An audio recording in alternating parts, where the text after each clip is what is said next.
Foster Car Finance, proud sponsors of the Awawi Famalam podcast. Haha, it's right, lad. Another episode of How Are We Famalam. Today with our special guest, we've got Tony Bellew, and with my co-host, John May. How are we, Famalam? How are we, Famalam? How are we, Famalam? I'm alright, Famalam.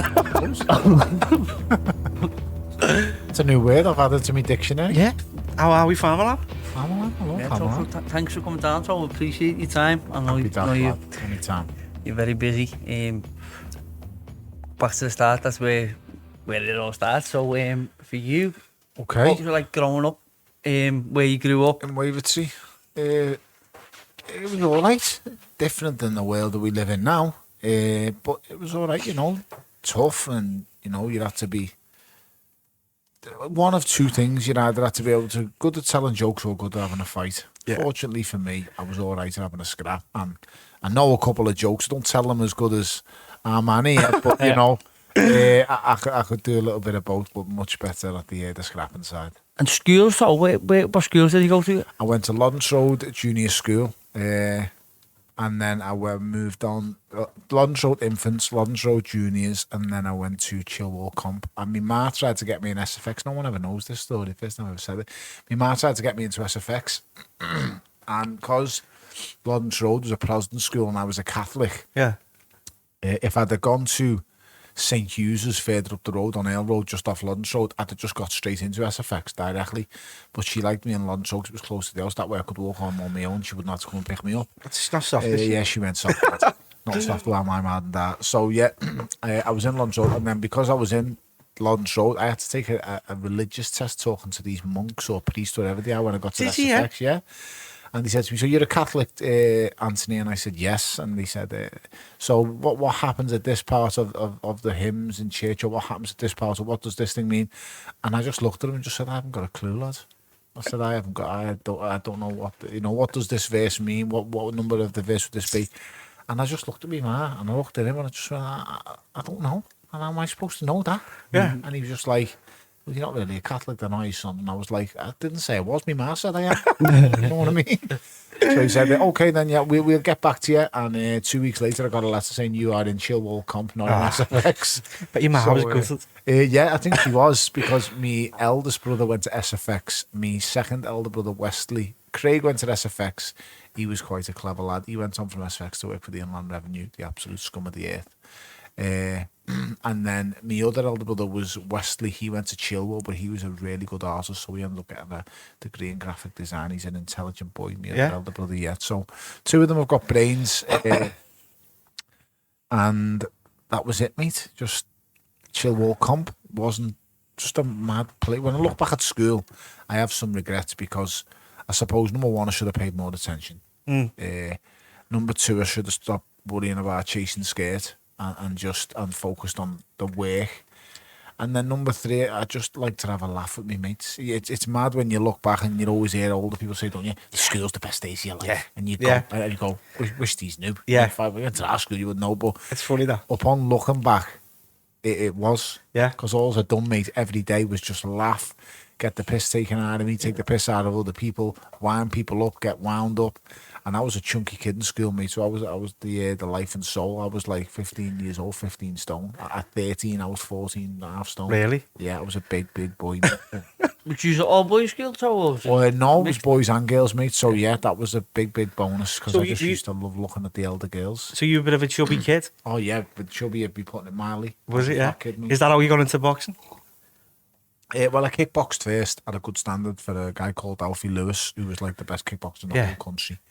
And I was at his like academy kind of thing called the Centre of Excellence. And I flattened my last two bouts in kickboxing, the semi-contact, it's point scoring system. And my last two bouts, I knocked two people unconscious. Well, the first one, that's a lie. The first one, I dropped him and whacked him flat on his ass. And then they disqualified me. Then the second bout after that, I fought like in a full contact competition. They said it was full contact, but it's for kids. It's not. How old really. was you then? At this age, I'm like 12. And you were knocking people out? I'd drop someone at 12. Right, I'd put him okay. on his back, but the second one that I'd done, I did knock him out. Wow. He went on his back and he was down for a minute or so, this kid. And My dad was just so made up and proud. That's the thing. That's the My most lad, thing. that. Yeah. That's my pit bull, lad. Taking your pit bull to a fight. And he goes, yeah, that's my dog, that lad. Yeah. That's my dog. But that's what I remember the most about them last couple of kickboxing bouts. And then I remember Alfie saying to me, you're really good with your hands. He said, you know, you've got good feet and you're not bad at that, but trust me, son, your hands are really good. And it was because my dad had been taking me on the pads in the yard and stuff like that. I mean, my Alpha left when I was 10, but he was still in my life every other day. I still speak to my dad every day, even though he wasn't living at home with us, he was still there. So upon going to the boxing gym, I tried it and I messed around with it at first. So, sorry, was it Alfie Lewis who sort of tried to encourage you to go to boxing? Alfie seen something in my hands. He didn't say, you know, he just seen something in my hands. He seen that I could really hit. And he just, as he said to me dad, and he knew me dad liked boxing because him and my dad were business partners. They had a security company together with my Uncle Jimmy as well. And he just seen it. And my Uncle Jimmy Patton was a boxer as well. He's from Kirby. And he was, oh mate, he couldn't half box, he couldn't half fight. He gave me my first ever pair of boxing gloves and I'll pair of Cleto Reyes. Is he professional? Cleto? He wasn't professional, mate. No, Jimmy Patton weren't a pro, but mate, he could fight. And my dad and Jimmy were fighters of not the same as our ilk as in boxing and could do it like that. They could like fight, mate. Like, you know, they get on the cobbles and let's have straighteners and you know. I've heard some of the stories from about my half fella, my Uncle Jimmy, you know, 20-minute straighteners on the street with fellas. Really, yeah? Yeah, just going for it, mate. I've heard the stories. I've heard all the stories about my dad and my uncle. And yeah, hard man, mate. My dad is a different kind of tough to me. He's a really... So all I ever wanted to do, mate, was impress him. I always wanted to beat him. You know, always betting your half fella, show me half fella. Yeah. But if anything, I've just always loved and adored my dad. Yeah. I've always, you know, just had that with him. He's been my mate all through my life and he's always been my biggest supporter, but my greatest thing was making him proud. So you wanted to be like him? Yeah. He was your role model? Well, I did, I suppose. So when you said I want to be like him, I suppose I did because I worked on the door at a young age. I mean, the first time I ever worked in a nightclub, I was a glass collector. I was a glass collector in the 051 at 14, 15 for a couple of weeks. Was it? That must have been mad. Oh, Yeah, that 14-year-old grew into that. Into the night scene, yeah. But my dad was on the door up the stairs, so it was just normal. And then just before I turned 15, I'd smack someone in the 051 because he'd done something to me about picking up glasses. So I remember one of the people said, I'll tell you what, we stick you on the DJ box, we give you a radio and you put a security jumper on 15 now. And he says to me, you just radio down to us any serious problems in this DJ box. And if you see anything kicking off in the dance floor, you call us in. Now, I never ever called them in once.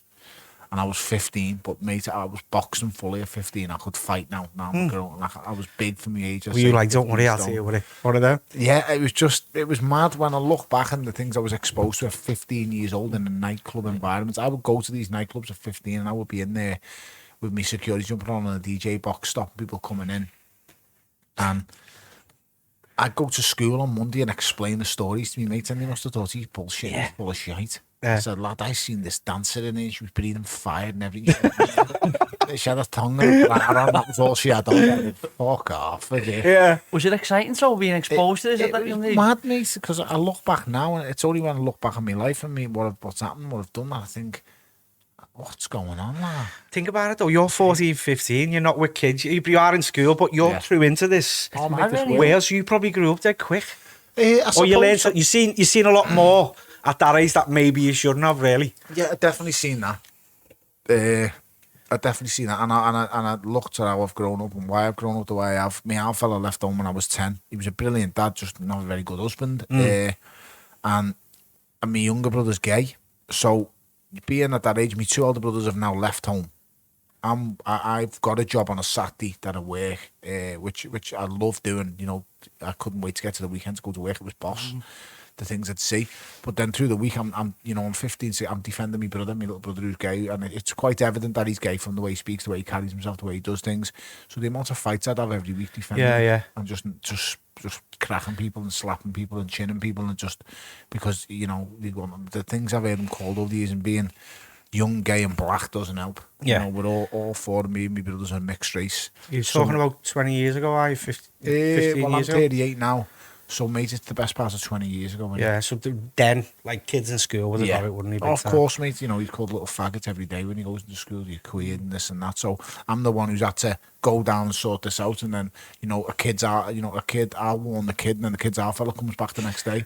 So then I'm up against kids our fella, and I'm 16. Right, are you too big for these kids in a way?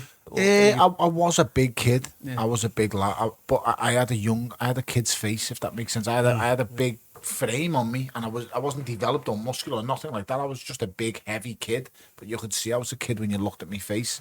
So yeah, I understand why I am the way I am. From when I look back, and I've only realised this because at the minute I'm in the process of ghostwriting a book. Fellas doing it for me, and I've realised all the things I've been through in my life and done, and it's only when I'm relaying it to him that I've thought about it. Cause I've never took the time, and I say this to fighters now, I've never took the time to look back on my career. I just got in it, and I was just involved, and I just kept pushing and pushing. I never reflected on anything. Like, the most I ever reflected was Goodison Park. I sat in my kitchen on the Monday morning, because it was on a bank holiday Sunday, and I just said to my bed, we've done it. Yeah. That's the only time I ever reflected my whole life up until then, and I just said, we've done it. Yeah. That's the only time I reflected for the spray 60 seconds, and then I just said to her, she asked me to stop, and I said no. I said, because we're not financially secure. I said, but from here on in, we will be financially secure. You never ever looked back. I never looked back, and I never allowed myself. I had the heartbreak and the upsets of losing and defeat and stuff like that with Adonis Stevenson, but you blank it out your mind. You just keep pushing and pushing and pushing. That's so you never let shit drag you back. You like think you're not worthy of that. It's a little bit scary though, isn't it? So to start getting happy with your performances and stuff like that. I never did, mate. I never did. I always thought I was shite. I always thought, you know, I never valued myself much, and I said this today when I spoke to the fella. He said to me, what did you think of yourself and what you was doing? I said, I always, from where I'm from, I was never given a compliment. I was always a fat little kid. So I was always good, you know, basically, it's not a nice way, but a piece of shit. Yeah. I was looked up on as, and just a little shit in the area who's in no good trouble. I was expelled from school for, believe it or not, fighting. And then you're thrown out of school, you've got no job, you've all you do is boxing, and at the same time I'm telling all these people I'm going to be world champion one day. These are your core beliefs. So how do you go from feeling that way to saying I want to be here? Do you have to go through this process of actually believing in yourself? I always believed in myself, but it's just when people keep telling you're no good and you're a piece of shit and you don't end up to this, and also you're doing things that aren't that show you in the best light. So I've done loads of bad things in my life, and I've got loads of regrets over some of the mad shit I've done. But at the end of the day, we've all got regrets, and we've all done things that we're not proud of. Some just don't say it. I do. I don't really care. But you just got to keep plugging away, Chas. That's all I done, mate. And you know what's mad when I look back? I kept telling people I was going to do it. So at a young age, Anthony Fowler will tell you this story. We're in Rotunda. I'm not sure if I just won my first ABA title or it was just there or thereabouts. And I'm a big underdog to win an ABA title at this stage. No one knows who I am. Everyone usually knows the ABA champion before he wins the ABAs because 20 years old. Yeah. So everybody knows, you know, everyone in Liverpool amateur boxer, they'd heard of me, but no one outside the Liverpool had heard of me. You know, I was this kid, this loudmouth who knocked people out in the amateurs, and that's very unheard of. So I remember being in the gym one day, and Anthony Fowler will tell you the story, he'll repeat it. And we were in the gym, in the dressing room, and me and Beefy were going back and forth, arguing, me and Liam Smith, and we used to always just have banter between football or something else. And I was going, I'm going to be a world champion. I'm going to fight Goodison Park. I'm going to be a world champion. And he was going, how do you know that, lad? He said, you're basically a novice boxer. I might win the ABAs, I might not have. He said, you're just an amateur boxer. How can you say you're going to be a professional champion? I said, no, I am going to be a world champion. I remember Anthony Fowler coming to Dave Caldwell's many years later and saying, I remember that conversation you had in that dressing room. Anthony Fowler must have been there because Golden Gloves were sparring us, Rotunda, because gyms go to gyms and they spar with each other. And I went, I do remember it. I said, but you remember it better than me because it's stuck in your mind. I said, but I've been telling I've got that conversation in my head 100 times with 100 different people. Yeah. Of me going, I'm going to do it, lad. I'm going to do it. And I don't know why I kept saying that, because what I was saying is it never happened before. There wasn't a WBC world champion in Liverpool who fought Goodison Park, but I kept telling people I was going to do it. And I don't know whether. Is it because I was full of bullshit? Is it because I believed so much? Is it because I knew deep down I could do it? I don't know, but what I do know is I just kept saying it. And if anything, it just put more pressure on me. I just put And more that pressure fueled on. you? And that fueled me. Every time, everything I ever done through my career was to prove people wrong. So the pressure help you talk, the pressure, would you need pressure on you to perform? To perform, yeah, I always need the pressure, definitely. But I would put so much pressure on myself alone. And no one could give me more pressure than myself. Yeah, so you never really enjoyed it then up to that point where when you had that little moment of reflection, it was like, actually, Yeah. I'm fucking here. Yeah. I've done it. I didn't enjoy when I was going through camps, and I didn't enjoy the life I was living a mad life. You know, when you're taking yourself away from home 4 days a week, and at this stage you've now got 3 kids. It's not. So it was work, wasn't it? Just work. So, you know, you've got to look at it. I've been fighting for nearly 20 years. Was fighting for nearly 20 years. I'm just getting to know these last 18 months, my 15-year-old kid, which is very sad and embarrassing, to be fair. But this is what I gave boxing everything I had. So all the time that I have now, I spend as much time as I possibly can with my kids, as well as being shit on a golf course, which is very little time. I spend as much time with them as I can. So, but understand that I gave boxing everything. Boxing came before my wife. Boxing came before my kids. It's sad to say that, but it did. He knows, because he's got on planes and gone all over the world himself. So it just came before anything, Jazz. I put it first, and that's how it has to be. If you want to achieve your goal, boxing is not a game to be messed around with. Boxing is not a sport where you will get what you want out of it, and you can, you've got to understand, you haven't got 10 teammates to back you up. You haven't got 6 teammates back you up. You haven't got someone who can help you around when you're down and around. There's no one to call upon when you're tired in a boxing ring. So you have to do everything military law, from the way my camps went to the way my team was small. I proper lived it. So if anything, I overachieved because my talent was never as good. I was never as good as a boxer as Jazza. I was not. It's just got to sometimes be honest. I was never as good as an athlete as some of the others. You look at someone like some of the people I've beat day by day. Yeah. He's a better boxer than me. He's a better athlete than me. He's unbelievable. But his boxing brain's not better than mine. And You got this passion as well, haven't you? Yeah, I've just got an undeniable, I won't be denied, and I've got an unbelievable desire and determination and focus, and whatever I'll put my mind to, I will get it done in the end. That's boss. That's hyper focused. That's just, Unbelievable. Yeah.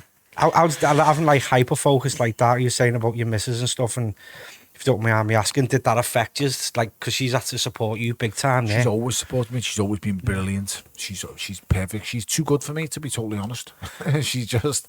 You can leave you feeling that way too, can't you? That's how I feel. I feel bad because of the way I've been and the way I've neglected them and negated them and took myself away. And now people say you haven't. Look what you've provided them with. I get that. They live a lovely life and they've got a but nice. You feel a bit guilty about that time. I feel bad about some of the things I've done. I've got up in situations and just left and gone to camp. People say it's all right because you're showing them this and that, but the guilt that you've got for it is real abandonment, isn't it? It is, you can open issues, although you're trying your best, and you feel like you can't win, don't you? Because you're trying for them as well as it's all for them, innit? But then you're the one doing the damage. We say it's for them. And it was for them because I'm providing a living. But at the same time, mate, it's me. It was me. I wanted the glory. I wanted to be a world champion. Me being a world champion isn't for them.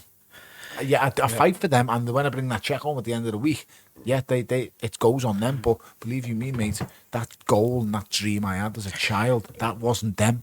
It's boss that you can be so transparent about it and so honest to yourself that you can admit that, because I don't think a lot of men would. What they do, I provide for my wife, I've done this for my kids, and you can enjoy all that as well. But you're man enough to say you're being honest. I weren't, and it's selfish, disgusting, but I had a desire and hope before my kids come along and before my wife come along that I'm going to be a world champion. I've told everyone. I've told everyone I'm going to be a world champion. How am I going to look if I don't become one? I'm going to look a mug, I'm going to look a fool, I'm going to look a liar. But all them people who called me a liar, all them people who said I was full of shit, all them people who said I talk shite and I chat this, tell me one bit of shit I've chatted to you that hasn't come right. Because I told you I was going to box Goodison Park. I told you I was going to win a British Commonwealth European title. I told you I was going to be an ABA champion. I told you I'd box for my country. I told you I'd win a WBC title. It's all them times I was chatting shit, guess what? It actually worked out all right. That's boss. So you just put that pressure on yourself, but that's what made it happen. That's what fired me up, mate. As I say, don't get me wrong. The things there was so many factors behind it that drove me at certain times when I wanted to walk away. So the Adonis Stevenson loss is a big part of my career that moulded me and changed me as a human being, because I had to regroup and focus again and really dedicate what I had to do. Because at this stage now, I haven't made that much money. I haven't even been able to buy my first house yet. And I'm renting a place and things are going right, but it's just, I've lost and I don't know where I'm going. I know exactly what you mean. And the only thing that's kept me on the straight and narrow at that point was 100% my kids in my bed. Yeah. Because I could have easily went to a different side of life and done different things. Because there's a lot easier ways to earn money than boxing me getting. Because you've got to a point now, you put so much work in for years, but you've got no assets from it yet. You've got no. In and I've got nothing to Yeah, show for it. yeah. Can't you that they're sticking with you through it? 10 years I've got in the game. When I lose to Adonis Stevenson, I've got 10 years in the game. Maybe 12 if you count me the amateur days and what I've done. 12 years, and I've got nothing to show for it. Nothing. And I'm like, what am I going to do? And then you're thinking, I've got opportunities here now. I've got a status. People know who I am because I'm on Sky regularly. I've boxed. I'm being a world champ. I've been a British and Commonwealth champion. I've got a bit of thing needle. So there's other things that I could do now that would make me a right few quid. A lot more than boxing was making me. Yeah. And I've gained good contacts through the street and growing up and where I've grown up from. So I'm thinking, would I want to pursue that?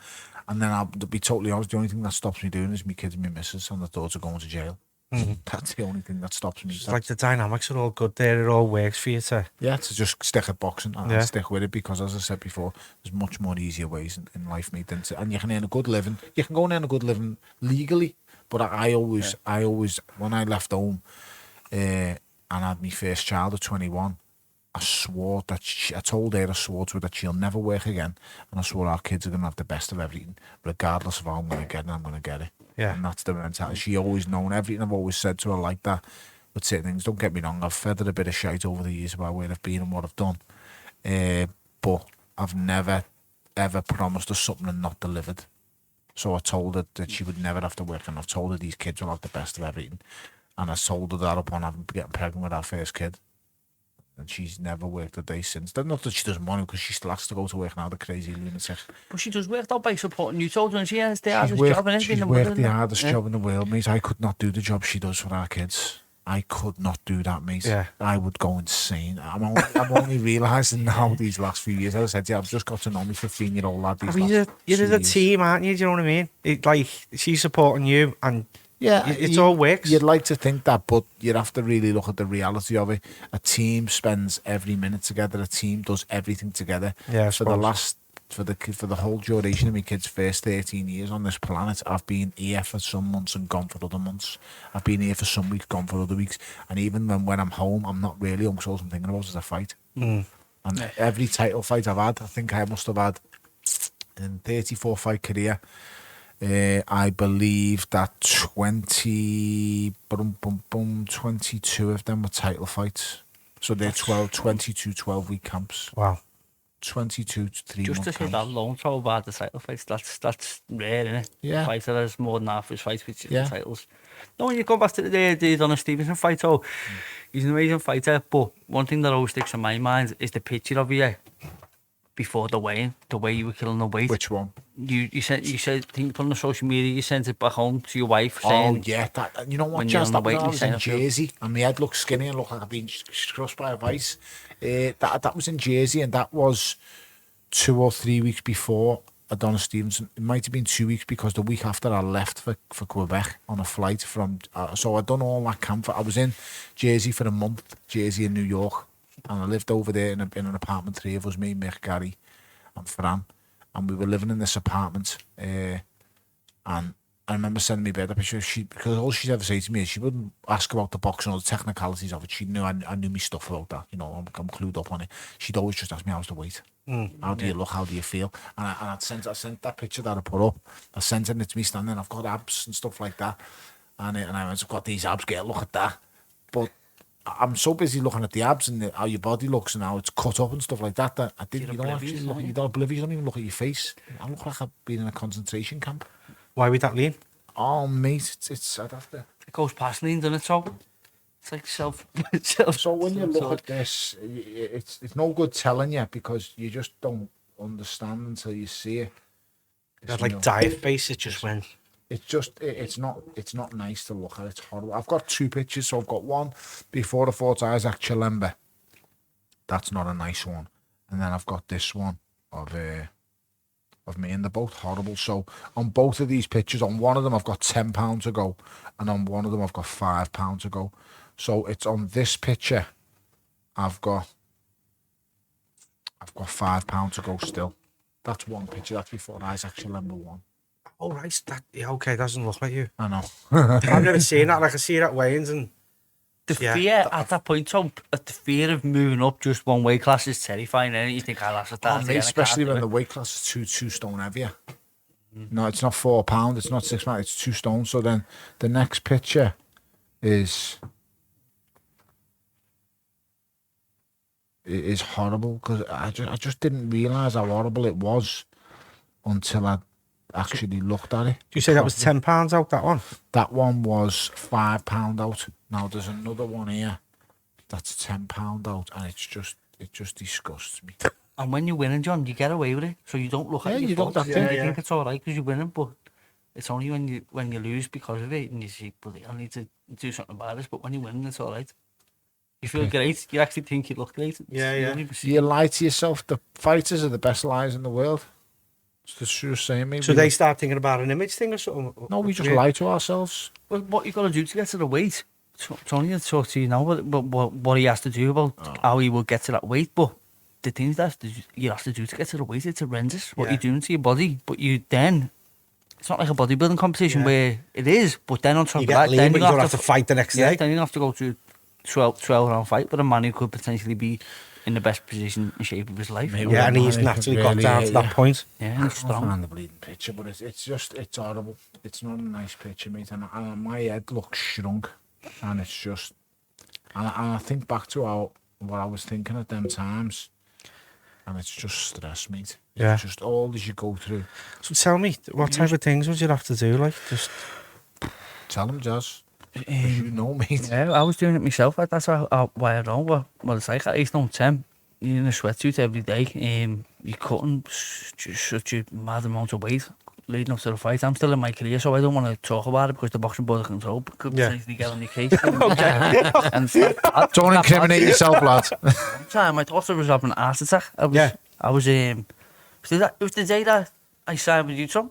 I just made the weight to fight, and I was just going in and out of consciousness. Really? Getting shooting pains up me body and down my back. I hadn't had a drink for 2 days. A drink or food for 2 days. Before that, it was little then. That was just doing me kiting that I can't find this bleeding picture. It was just madness, John. What you'd have to do is crazy. Yeah, people just don't understand that side of it, lad, and you can't explain it to people because they won't believe it. Like I reckon the closest I've ever come to a breakdown was making weight for the Donna Stevenson. So I've made the weight on the Wednesday. I've hit 12 stone 7. So I phoned Kerry Kay's my nutritionist, who's the best in the business, and I said to Kerry, what should I have? You weighing on the Friday, right? And I'm weighing on the Friday, so now it's the Wednesday. And he says to me, have 2 breasts of boiled chicken and drink 500ml bottle of water. I said, I've made the weight, great. I drank them and ate them, and then I got weighed after it, and I gained £5 in weight.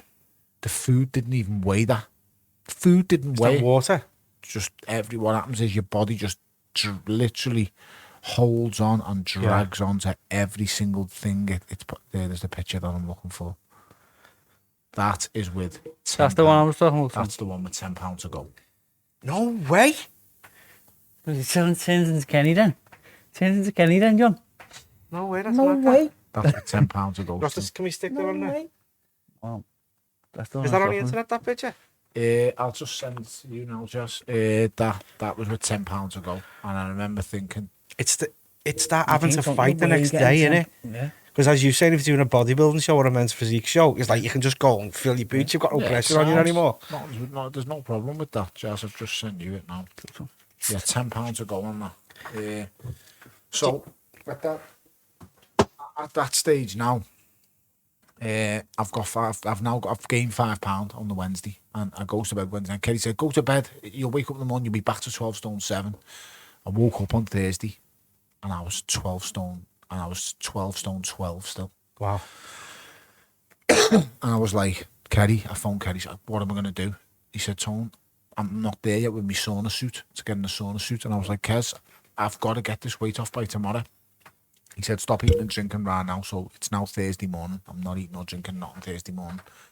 And I'm worried. I've struggled to make weight in the past against Isaac Chilemba in Liverpool because my bird man was in a coma for 2 weeks and then woke up the week of the fight. And then I just thought the fight was going to be off and I'd crash weight last minute. So that was partly my own fault.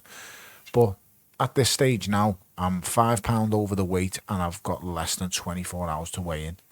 And you're already dry. And I'm already bone dry. My body now, Kerry Kay said to me, Tone, your body is now in shutdown. It will not let go of any weight naturally. And I said, don't be daft. I said, I'll get on the treadmill for an hour. It'll be fine. Just a slow jog on the treadmill. Remember Ed Robinson walking in to the place in Quebec in the hotel in the gym, and he see me on the treadmill. I had full sweat gear on the towel under the sweatsuit, and I was just, he could see there was no sweat coming out of me. Wow. My body weren't sweating, and I'm running on a treadmill for 60 minutes. I didn't lose any weight. Why is you having dry mouth? And dry mouth all over your body? Nothing was coming out. It was mad, mate. They were just refusing to give anything up. So I went to bed and I was hoping now that my body would release something in my sleep and stuff like that. I slept in clothes. I was wrapped up in blankets, whatever. Woke up again Friday morning, day of the weigh-in. Not a shift, mate. My weight was 12 stone 12 and I thought, oh no. And I remember Gary saying, fuck this, you just weigh in. And Mick McAllister was going, no, he's got to wait, he's got to make the weight. We don't miss the weight, This is a world title fight. The world title won't be on the line if he does make weight. He's got to make weight. And Mick was adamant I had to make weight. So I phoned Kerry, what can I do? He said, there's only one way to get this done, son. And at this stage, I'd heard about this process, but I'd never really done it properly. I'd had a nice hot bath the morning of a weigh, and just basically to relax me, make me feel cool and stuff like that. But I'd never had a really hot salt bath.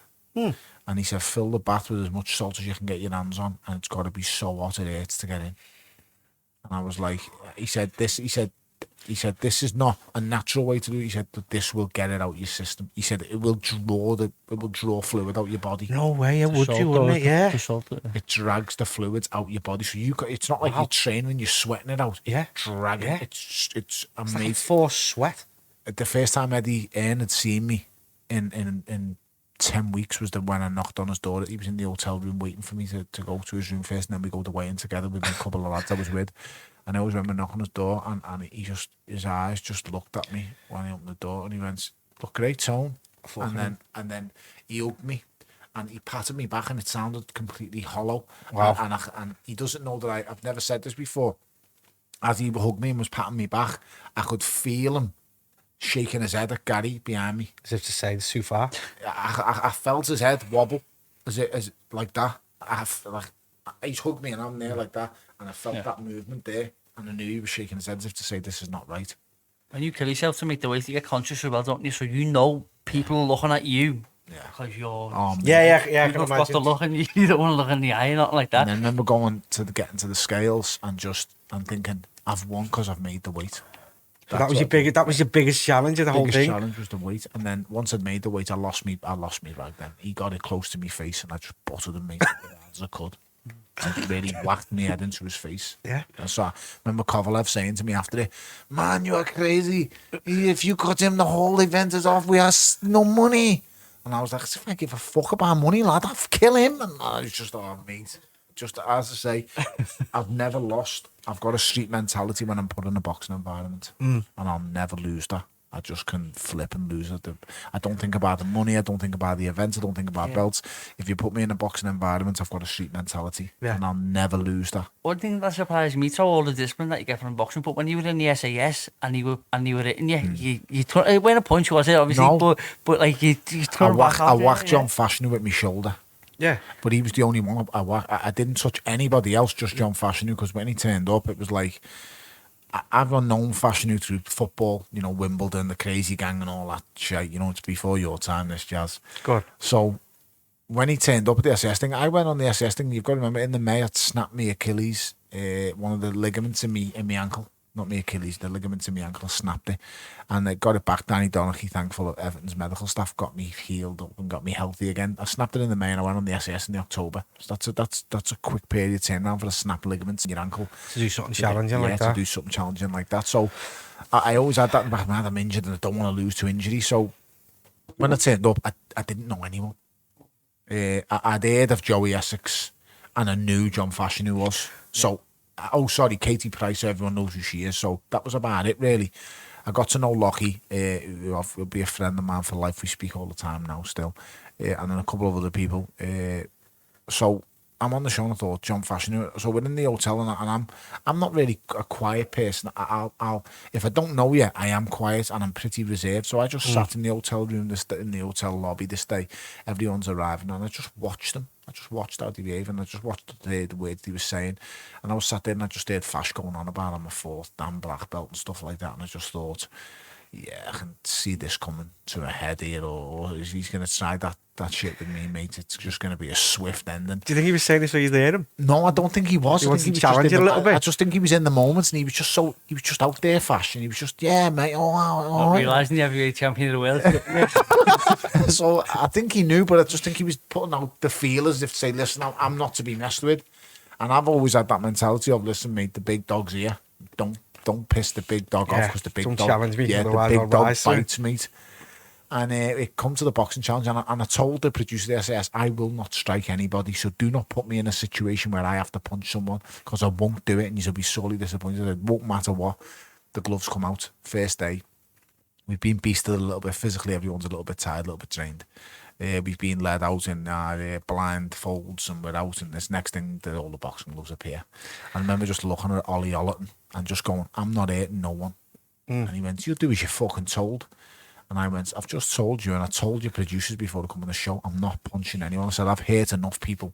I don't want to hurt people anymore. And he went, I've seen you hurt people. And I said, yes, you have, but they were athletes and trained to fight me like I was trained.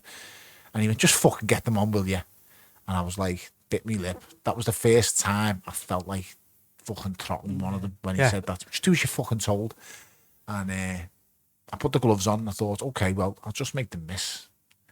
And then I watched what they were doing, and it physically scarred me because when he put the girls against boys and fellas started cracking bears, and I was like, this is not what I've signed up for. Yeah. I've signed up here to get beasted and stuff like that.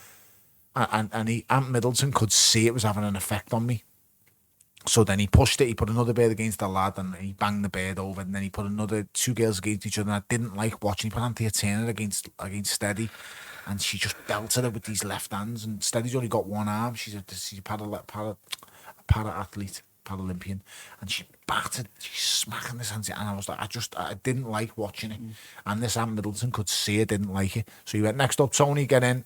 And then he just put 8 people against me at once. Yeah. And I was like, this is sad. I said this right. Fair enough. I've never seen it. I've never watched it back, so I've never seen it, but I'm just going off my memory of what I can remember.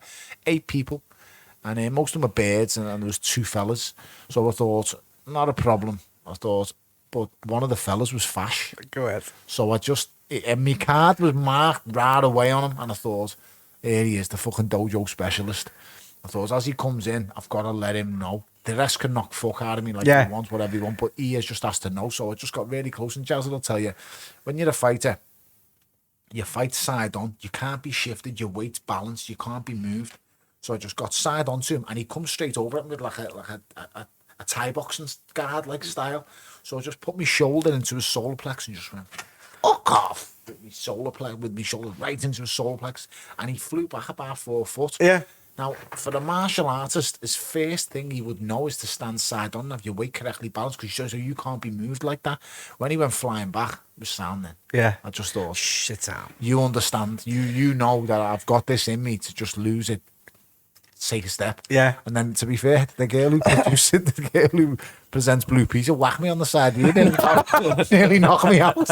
I seen Star shit me behind the ear, on the back of the head, whack me with a hard shot. Like that, looked at it, say, what's your game? Yeah. And then the all lads started having a crack, and I was laughing at first, and then I remember a few more cracks, and I said, is this all he's a fucking got? Hit me, will you fucking gang of girls? Hit me! And they all shit themselves and started scarping. And then I remember Milton going, keep you cool, calm down, you. And I just thought, it's just mad, mate. He knew what they were doing. He knew what they were doing. He's brilliant, mate. I get on great with him. I was only watching telly, so even I ran behind the couch. So, can I ask you about being in Creed? Yeah. It's like I just think it's mad that like a Rocky film was based on Count. Tell us all. Tell us all. Do you know what I mean? Like when you were a kid and that, I mean, you must have watched Rocky and that, course, and it inspires you massively. Mate, and then here you are. You've gone running. Here you are years to later. Rocky music. Yeah, Fucking- it's mad. The phone call come in, I always remember. Everton had just been tanked 6-3 by Chelsea. Diego Costa had scored a hat-trick at Goodison Park. I'm on my way home, and I know the exact time because I just agreed to fight Nathan Cleverley in the rematch, and we just signed the contract. And this was going to be my last takeaway before I went into camp. So I think it was 14 or 15 weeks away from the Cleverley fight, Cleverley rematch. And Stillman was. yeah, the phone call comes. Oh, okay, You need well, 15 weeks though to make it. Wait. No, for Cleverley rematch, it was a cruiserweight, wasn't it? So it's just that I go into camp and I do a 12-week camp, but I take 3 weeks to start just cleaning my food out, cleaning my body out, and then getting ready for. So it's a little mini camp before the proper camp. Yeah. So for 3 weeks, I'm taking over. I'm training. I'm going to the Thunder twice a week. I'm doing the circuits. Yeah. I'm now punching again a little bit more because I couldn't punch too much because my hands hurt too much, but I would always be shadow boxing, working on technique and different things. Yeah. So I'm at the start of these 3 weeks that I was starting camp. Everton have just been beat by Chelsea, as I said. Tanked their own meat 60. I was fuming. So I'm on my way to the Indian to make things better, to get the last takeaway before going into camp. Phones me bed. What do you want from the takeaway and all that? This, that, and this. All right, I'm coming home. I'm amazed you're doing this because I thought you'd be fuming after the game. I'm sitting in my season. Everything's going great. And the phone goes. Hello, mate. My name's such and such, and I'm calling on behalf of MGM and Sylvester Stallone about you being in a Rocky movie. I just said, listen, man. Said, lad, I've just seen us get took apart by Chelsea. Lad, Diego Costa scored a hat-trick at Goodison Park. Behave yourself. I said, well, what's your game? Go on. And he went, no, honest to God. Do you think it was a wind-up? Of course. Yeah. I was like, I'll get a grip of yourself. So I've got in the Indian. I'm not even talking to this fella. You know what I mean? Everything's going by. I get another phone call off him. And phone rings again. And he says, my name's such and such. I said, listen, mate, before you go any further with this absolute nonsensical story, I said, where have you got my phone number from? He went, Ross Barkley's gave me your phone number because my son is a good friend of his. So I'm just going to have to give you a call back. Phone's Ross. I didn't even have in my mind that Ross has just been tanked by Chelsea 6-3 and he's in the squad or he was in the team that day, whatever. Just phone said, listen here, lad. I said, this isn't your kind of game. This hasn't got your name written all over it. This has got someone like Leon Osman's name written on it, the little wind-up midget. I said, I'll take that out. This has got Leon Osman written all over it. This is not you, lad.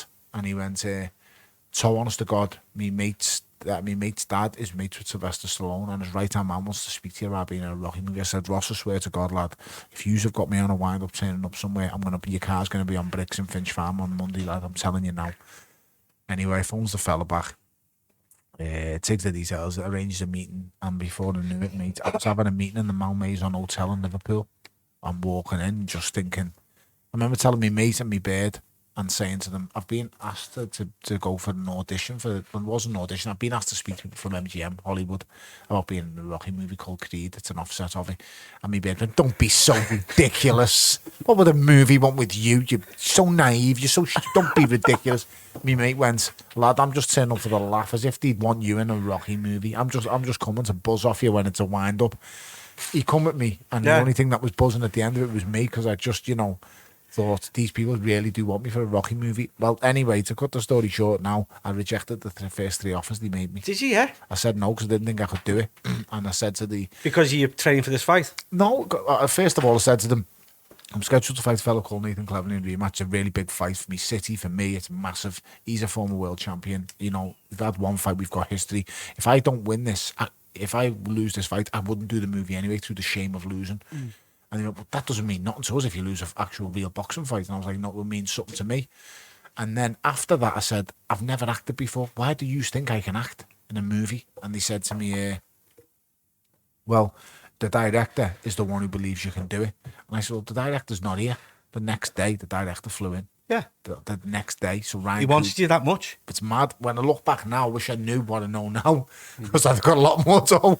Ryan Coogler flies in. He arrives in Manchester, he comes in, and he's with me. And he just meets me and he just says, I want you to play Pretty Ricky Conlon. And I said, Ryan, I've never acted before. And he said, I know you can do it. He said, I don't. I said, why do you know this? I only went and looked into his background. He likes working with people who haven't acted before. He believes he believes certain people, individuals, he sees something in them. He said, that video I seen of you walking around Liverpool and describing where you're from, what you've been like and what you've been doing, I knew you could do it. He's seen you got loads of character. The IFL one, is it? Yeah, the IFL one with Coogan many years ago. He said he's seen that, he come across it, and he just said, I seen it and I just knew. He said, I knew, and I give all credit to Ryan Coogler, mate. Ryan Coogler was the driving force behind me doing that movie because I said no to it 3 times. And on the final offer, I couldn't believe they were offering me this dough to do a film, and I was like, really? And they were like, yeah. And I was like, says to me, Bird, like, I'm going to have to do this, you know, because I'm not in a position to knock it back. I'm not a world champion. My career's on the line in this Cleverly 2 fight, and I'm going to have to do it. And so, you're going to be in a Rocky film? Do you know what I mean? I said to them, if I win the Cleverly fight, I'll do it. So everything was on the Nathan Cleverly fight. I wouldn't have done the Creed movie if I lost the Cleverly fight.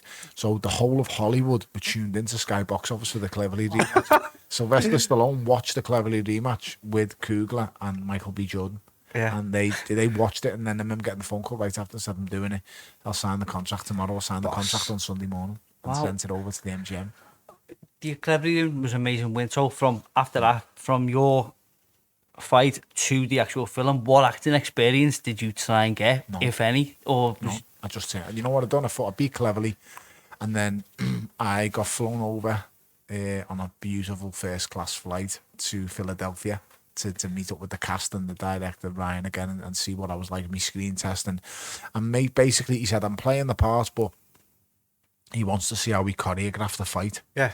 So they got me in and had my opinions and thoughts, how would the fight really look? Because Ryan Coogler, he knows it's the Rocky franchise and stuff like that, but he wants to make this as real as possible. He wanted a real fighter. And Sly likes the actors and stuff like that. So Sly's amazing. Listen, Sly is the greatest thing that's ever happened to boxing from an entertainment point of view. You know, he's created things like The Contender, Rocky, stuff like. So he makes it a theatrical thing. The amount of time we had dinner with Sly, and he said to me, the amount of people, Tony, I have who say to me, you know, that couldn't possibly be real. You know, getting up 17 times in a fight is not. And Sly goes, I know. It's a movie. You know what I mean? It's when he says that, you laugh. Yeah. Do you know what I mean? But Cougs wanted it to come across as so real. So I'm a bit more real too, yeah, a bit more raw. The thing with me and MBJ is it was so real because I spent months living with him, showing him how a real fighter would move, how a real fighter would, you know, drag himself back from the depths, how a fighter gets off the floor and what he does, and all these things I gave over to him and passed over to him, and he was like a sponge. What an amazing athlete Michael B. Jordan is. He could have 100% had amateur bouts after he'd finished it and won them. 100% he could have had bouts and won. I wouldn't obviously say like he'd be a professional boxer, that wouldn't be fair, but he could have got in the amateur ring and done himself proud. Either beat half decent amateurs because he's such a brilliant athlete and he brought it into the movie. So it was just great, mate. It was a mad time. I loved it. I lived in Philadelphia for 3 months. I didn't see my kids and wife for 3 months. Was it all done there? All done in Philly. Because it was set in Goodison, wasn't it? It was set in Goodison, but we superimposed that on a screen. So we fought for days on end. Done all the choreography and all that in a green screen in Philadelphia, in a big warehouse covered by green screen. And did you have a ring? Oh, maybe we had a ring and 1,000 spectators in the warehouse, and all surrounded by green screen. And then what we done was put all them 1,000 spectators and that green screen and put it into Goodison Park on a screen. It's amazing what special effects can do, mate. I love Rocky, so I watched Rocky. It was on TCM, I think, channel TCM last night at 2 o'clock. I was watching Rocky 2 last night. I loved the film, but the only bad thing I could say is like Rocky's missing by a yard, isn't he? And I know. The boxing's not real, is it? Times get, as I said, we're going over these things with Sly, but times change and you develop and use different techniques. So when I first started doing choreography with MBJ, they wanted us to have head guards on. And they wanted us to have big 16-ounce gloves on, just in case someone did get clipped or get smacked. And MBJ, and I said, trust me, I know what I'm doing. I'm a fighter. I ain't clipping you. I'm not going to touch you. It's never going to happen. The only time I did clip him, they asked me to clip him. Like that was scheduled in. I slap him. Sly was adamant that MBJ should take what it feels like to take a real punch. And I just my arms swing and I just clip him. You know what I mean? He's an amazing actor. He makes it look like the most vicious knockout you've ever seen. But is it true he really did go out though? He's a good actor, mate. He's a good actor. So what was that? I don't know. There's a video, mate, of me knocking him out. Oh, is there? Yeah, but I'll just say he's a great actor. Yeah, okay. I've given him a slap. It was just, it was great, mate. And we clicked and got on. I still speak to him today. Yeah. An amazing actor. I want to watch that tonight, you know. I watched it for the first time on a plane, so I couldn't believe how good of an actor he was. I couldn't believe it. I weren't expecting it at all. You know what? Sly and all them and Tessa. Tessa's the girl in bloody The Avengers. She's Thor's right-hand woman who took over the place. Oh, is that who's in it? Yeah, Tessa's. No Tessa's way, so she plays... She's in Men in Black as Gamora. Is it? Oh, no, Tessa's the... I know who she is, yeah. Tessa Thompson. So Tessa's she's an amazing actress. Yeah. No, I didn't know that was it. Yeah. And then you've got MBJ who's done not long ago. Done Just Mercy with Jamie Foxx. He done Fruitvale Station, which Ryan Coogler directed. Then Ryan Coogler went on to make Black Panther. MBJ was in Black Panther. So many things that these people have gone on to do, and they all said, you're an amazing actor. We can't believe we didn't think you would. Would you do it? I'd do it. Yeah, I would do it again if the right thing came across. I suppose I would. I mean, I always said when I finished doing it, I wouldn't. Yeah. Because it just took 3 months out of my life. I didn't see my kids or wife for 3 months. What was that could be a good path for you. I mean, look at Arnie. You know, look at The Rock. Oh, yeah, but they look the part, mate. I just look at a normal fella, you know what I mean? They look boss. Champion of the world, heavyweight champion of the world. Yeah, you know, give yourself a bit of credit, like. But they're like megastar. But yeah, I mean, for the right thing, I would do it. And I suppose Ray Winston asked me the other day, would I think about doing something again? And I said, yeah, I said, it's amazing. I said, but acting isn't easy. It's not easy, mate. It's training. 12-hour days, minimum. Yeah. Most days. My last day of filming was an 18-hour day.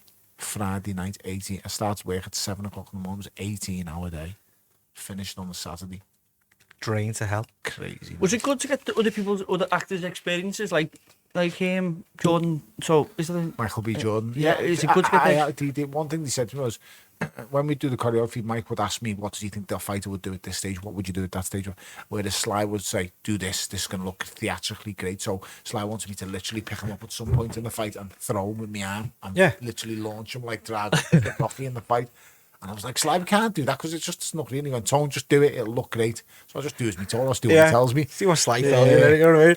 But I mean, like they would ask me on things when it comes to the boxing.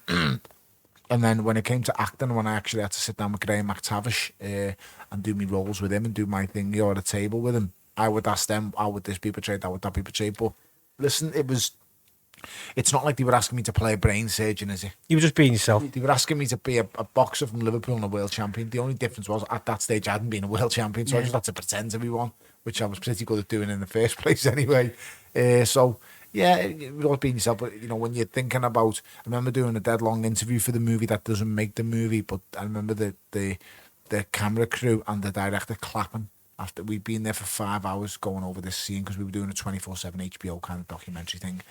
And I remember them all getting up at the end of it and clapping and stuff like that. It was just me. They asked me to, Pretty Ricky Collins going to jail on gun charges, and I just put myself in that situation and talked like I really was about to go to jail, and it was amazing how it came off. It was amazing. I always remember Sly coming to me the day after and saying, "Son, you can really, really act. Just improvise it all day as well. You can just you can act, and you need to do something. You need to."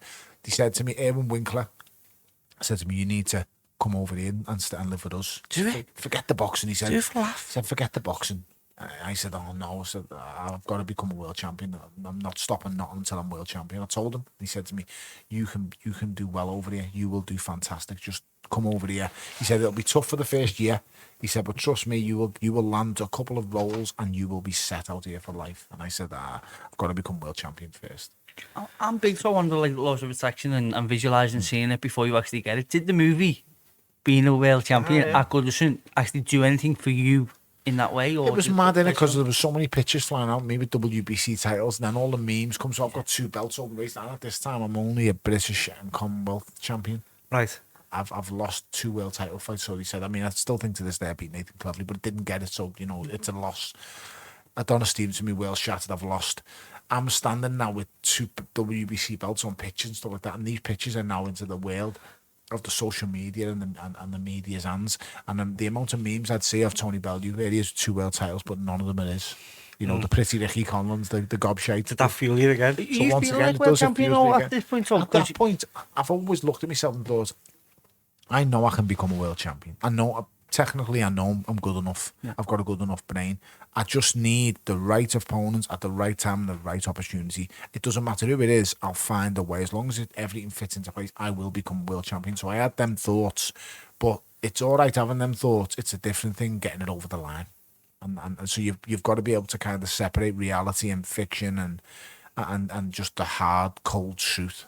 So the hard, cold truth was I'm looked upon as a man who's failed in 2 world title opportunities.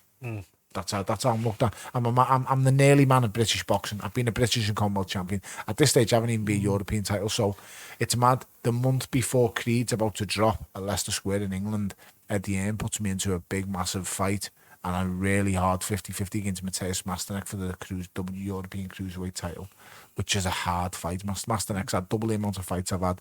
He's only ever been stopped once in his career on his feet against Gregory Droz, the Russian, who's the WBC champion. And at this stage, I'm like, Eddie, why would you put me in a fight like this? And he was dead honest. I had murder with him. When he said it to me, he said, if you can't beat Mateusz, he said, we've put a few quid into your tongue. You fight with Cleverly. The rematch was a disaster financially for us on box office. It's down as a really bad blow.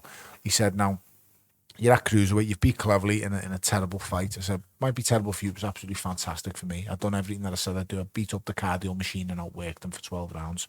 He said, I know, Tone, but I took so much stick for that fight. You know, wasn't good. To be fair to Eddie, he stayed loyal to me, give me 2 fights back after that. One against the heavyweight, Mark something anyway.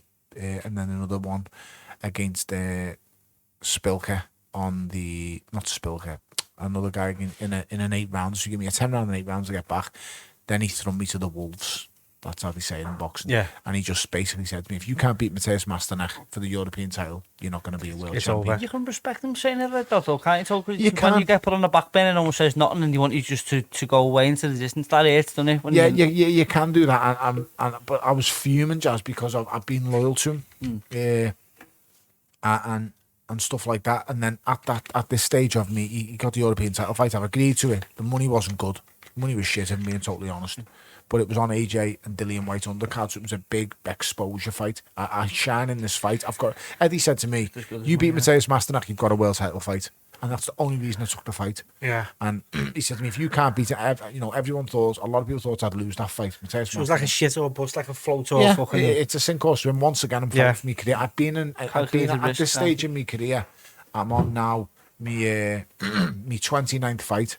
And this is the 5th time I've fought with my career on the line. So the first time I fight for my career on the line is when I face I've lost to Nathan Cleverly. I fight Danny McIntosh in my first fight back. If I lose to Danny McIntosh, my career's over, no one cares. That's the first fight after the Cleverly fight.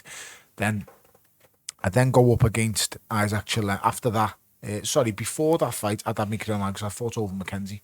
In the first fight against Old Mackenzie, I've climbed off the floor and I've knocked him out and stopped him. Controversially, I've stopped him. The referee didn't think it should have been stopped. So in the Old Mackenzie rematch, my career's on the line. I get knocked out by Old Mackenzie. My career's finished. I'm done. No one cares. So these state, that's the first fight. Then I say the Danny McIntosh fight, that's 2. After that, I had the Isaac Chilemba rematch for the world title final eliminations. Because the first fight that I thought wouldn't have given me a draw. I'm the only fighter who fights in Liverpool and has close decisions and doesn't get them. I'm just not liked. That's the 3rd one. Then we're on to the 4th one, the Nathan Cleverly rematch. My career is now... I lose to Nathan Cleverly in this rematch, my career's over. Eddie's not going to want nothing to do with me. Yeah. And then we come to the 5th and final time my career's on the line, Mateusz Masternak.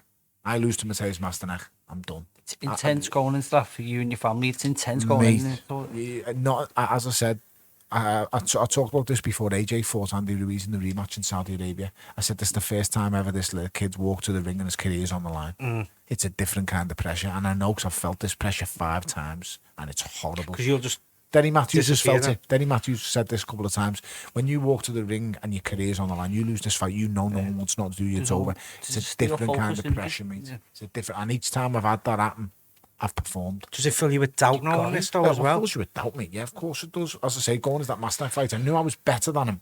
I know I'm technically better.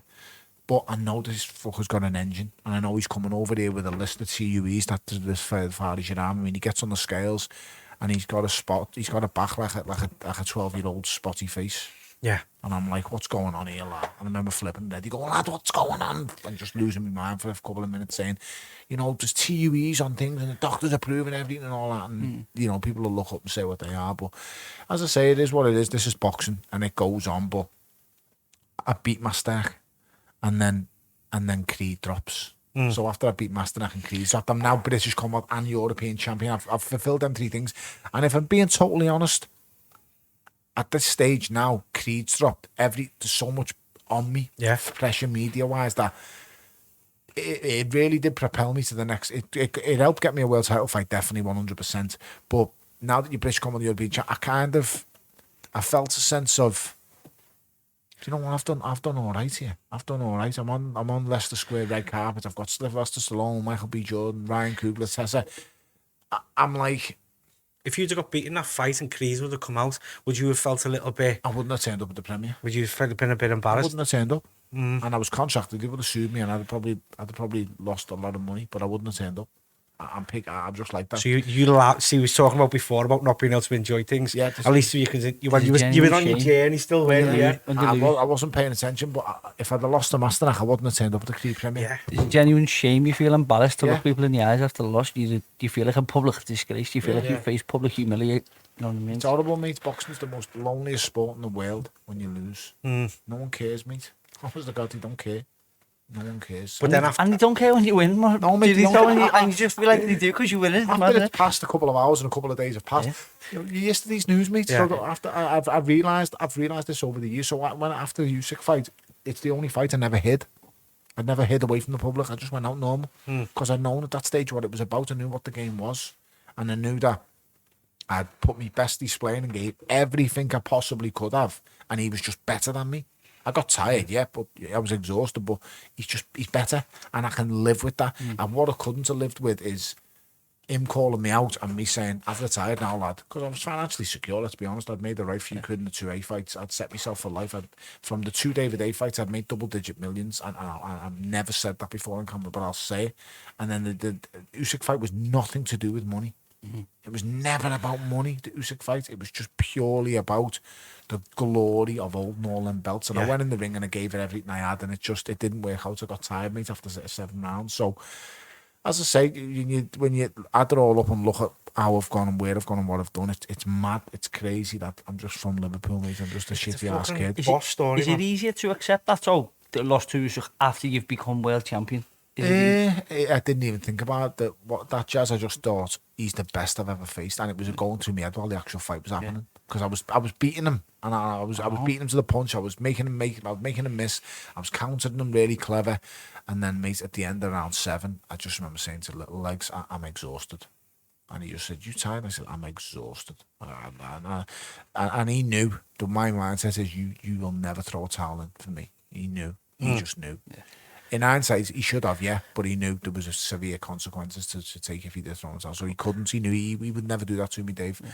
I've got to go out on my shield. Simple. You let me go out the way I need to go out. And I walked out for that 8th round, and we both knew when I got off that stool what was coming. I knew what was coming. I was exhausted, mate. He just clipped me. And I'm still amazed to this day that I got up. By the count of 6, I'm up. I'm back on my feet. It's mad. Because when you watch it on the Sky and stuff, all is the memes that go round about me is him clipping me, hitting me, and then my head hitting the floor as I hit the floor really heavy. But no one leaves the meme for them 2 more, 3 more seconds where I get back up on my feet. Yeah. Don't get me wrong. The referee saved my life. I've had my life saved twice in a boxing ring. One was Michael Griffin against Adonis Stevenson. He hits me so hard, I'm asleep on my feet. And if he gets that, Adonis Stevenson gets that one more punch, he could have killed me. Because it's the one punch when you can't brace, when you can't do anything, that's the punch that can hurt you and kill you.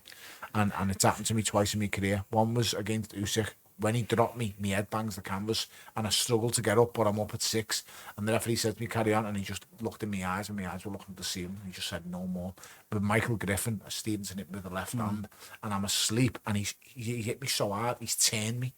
He's hit me on the chin here with the left hand, and bump as he's hit me, I stumbled, and he's running after me, and he's whacked me on the side of the head again, and I'm just asleep on my feet. I always remember finishing against Stevenson, I'm flipping on Mick McAllister and saying, why did you fucking stop that fight? You should never have thrown that towel in, you shouldn't have stopped the fight. And he never had the heart to tell me in the ring that He didn't stop the fight. He said the ref stopped the fight with me and Stevenson. I thought it was Mick McAllister. It was only the next morning that Gary said to me, Mick didn't stop the fight, you know. Mick didn't throw the towel in. He said everyone was shouting to him to do it, but he wouldn't. Was it nice to spend that time with Mick too? After being, like fighting for a world title with your amateur coach, was that nice? Yeah, I mean, it was hard because when I moved away from and went to Dave Caldwell, he just didn't ever, you know, find a way that he could let that happen. He couldn't accept it. I wanted Mick to stay part of my team and be with me, and I wanted Dave to come in and help us because Mick's nearly 60 years old at this time now, and training camp's taking a toll on him. Physically, he can't do what he could do when he was in his 50s, and he was lucky and fortunate to be able to do it in his 50s. So when I got Dave in, Mick was just like, no. And I always tried, and I said this with other trainers. I remember saying to Anthony Farnell, we need help. I need to bring someone else in because you're inexperienced and you're young. And he was like, nope, not having no one underlying me. Boxing trainers are the most precious people in the world. They're just like, you can't ask them or tell them anything. They just don't have it, mate. They just don't like to be undermined. They don't like someone else to come in. Okay. You've got to understand that. I think it's changing a bit though, isn't it? No, it is changing now. You see the likes of Anthony Joshua bringing in people that help him now with Robert McCracken, but Robert McCracken's comfortable in his own skin. The boxing coaches are so what's the word I'm looking for? They're just so touchy. It's like they can't be questioned, they can't be asked about it. Like I would ask. It's insecure, can't it? In a way? That's the word I'm looking for. They're so insecure. Yeah. They're purely made. They're so insecure and. Protective of their... It's not that they're protective, they just don't want someone else coming in and putting their order in when their work's in. And the boss has no boss, does he? You know what I mean? The boss doesn't have the boss, he's the boss. That's how they look at it, but what you've got to understand is, and as I told the trainers at the time, and I told Farnell and I told Mick the exact same, is I've only got one shot at this. You've got as many shots as how many walk through your door, you're going to get as many shots as you want. I always remember Farnell saying to me when I went up, because all my trainers I've treated like men. I've been honest and I've been a proper gentleman about the way I've done it. I've known fighters to leave trainers by a text message. That's a scumbag shit. Go on, the man's put time into it and everything to you. Don't get me wrong. He's an employee. I pay him. So I'm the boss here because I fight. I get in the ring. I fight. I pay you to do a job. I pay you to do a service. That's train me. But make no mistake, sometimes them relationships cross over, and I learned very fast after leaving Farnell. I remember going up to Farnell after the Over Mackenzie 1 fight and sitting down and going, need us to have a chat. He thought I was coming in to train. He said, no, I just want us to talk. And he'd never seen it coming at all. I said, Ant, we need to get someone in to help. And he went, no, can't have someone overruling me. I said, we need someone, mate. I said, we're inexperienced. I'm a new pro. You're a new trainer. And he remember him saying, Tony, I'm the best trainer in the world. I'm the best trainer for you. I said, I think you're a really good trainer, mate. I said, but we just need help. What's wrong with us just getting an extra face in to help? And he just, no. So I said, well, all right, I'm going to have to move on and have a look somewhere else. Where are you going to train? And I honestly left that day and I didn't know where I was going to train. I didn't know, but I knew I needed to. You just felt you weren't getting what you needed? It wasn't his fault, and it weren't my fault. Just that I needed a change because I'd gone stale. I was doing things the wrong way. I was a bit of a boss in the gym, and that should never be the case. I turn up to the gym, I say, I employ you. You train me. Yeah, you tell me what to do. I can't turn up at the gym and go, I think I should be doing this today. I think I should be doing that today. And I was doing a bit of that in Manchester. But I got lost in my own hype because at this point in time now, I'm British and Commonwealth champion. I'm knocking out everyone. That the first Over Mackenzie fight opened my eyes and gave me the next of my life. So you needed someone to be accountable for. I needed someone, and by going home to Mick McAllister, it's mad that, and Mark Quinn, that gave me that. They were bosses. They were the bosses in the gym. I turned up to the gym. I didn't have a clue what I was doing from Monday to Friday. It's a dangerous place to be then. Yeah. Where you were the boss, if you know what I mean. Because you believing in your own hype. But he believed in me hype as well. And while I don't blame him or blame myself as much as him, I think he was a bit in awe of me because of how good I was. Yeah. He'd never trained anyone who was like me or could do anything like me. And then, I brought other fights with me. I brought Selkirk with me to Manchester. And Selkirk to this day is still the greatest talent I've ever trained with. You took me up there with you one time. Took you up there with me, yeah. And I'm sure you'll remember I'd go up there and I'd have to run the gym. Yeah. We go up there, we train. It was my music. We all trained up there, weren't he? Frankie Gavin come there with me. Heffron. I got Frankie there. Arnie got Heffron. Frankie Gavin went to Arnie off because of me. Butler come up. I don't know whether that was because of me or not. I don't think it was, but I got loads of fights there. But there was Bellew and Crawler there when I first went, and you know, to be fair, I love Bellew and I love Crawler, but when I went there, it was a big deal. I was being signed by Wadden on a really good deal, and I was being hyped up, and I was being bulled up. And then when you go into your first 4 pro fights and you're just flattening everyone. Yeah. And everyone, is Bellew, how good this Bellew? You're going to be can't half punch. And I was just on Sky every fight. Every fight I was on Sky my whole career. And then, you know, I was bulled up. So, as I say, I do have regrets and mistakes. And in the past, I've always said it was a regret going with Fanel, but I don't know. I'm not really thinking like that anymore. I just think it was, I tried to make an adjustment and a change and he didn't want it. And looking back in hindsight, I get why he didn't want it. But there's, you know, I've got, as I've said before, I've got one shot at this. Yeah. I've got one opportunity. You've got loads. You're going to train more fighters.